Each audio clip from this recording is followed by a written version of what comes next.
ഞാനിവിടെ പറയാൻ പോകുന്നത് ഒരു കാക്കയുടെയും ഒരു കൂർക്കന്റെയും കഥയാണ്. ഒരിക്കൽ ഒരു കാക്ക ഒരപ്പ കഷ്ണം പിടിച്ച് ഒരു മരച്ചില്ലയിലിരിക്കുകയായിരുന്നു.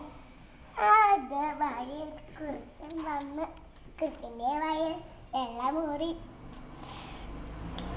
എങ്ങനെയെങ്കിലും കൃഷ്ണൻ തട്ടി പറിച്ചെടുക്കണം. എന്ത് സുന്ദരി, നിന്റെ ചിറകിന് എന്ത് ഭംഗിയാ, നീ നന്നായി പാട്ട് പാടുന്ന കേട്ടിട്ടുണ്ടല്ലോ. ഒരു പാട്ട് പാടാമോ? അതെല്ലാം വിശ്വസിച്ചുള്ള അവിദ്യായക്കാർ ഒന്നും കൂടി നെല്ലിഞ്ഞിരുന്നു. അപ്പോൾ കുറുക്കൻ പറഞ്ഞു, നിന്റെ പാട്ട് ഒന്നും കൂടി കേട്ടോട്ടെ. കാക്ക പാടാനായി വായ തുറന്നു. അപ്പ കഷ്ണം താഴെ വീണു.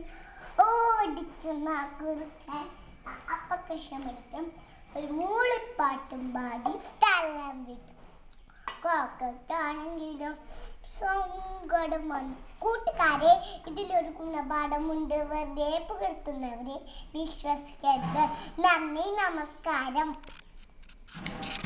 നോക്കട്ടെ, ശരിയാ നോക്കട്ടെ.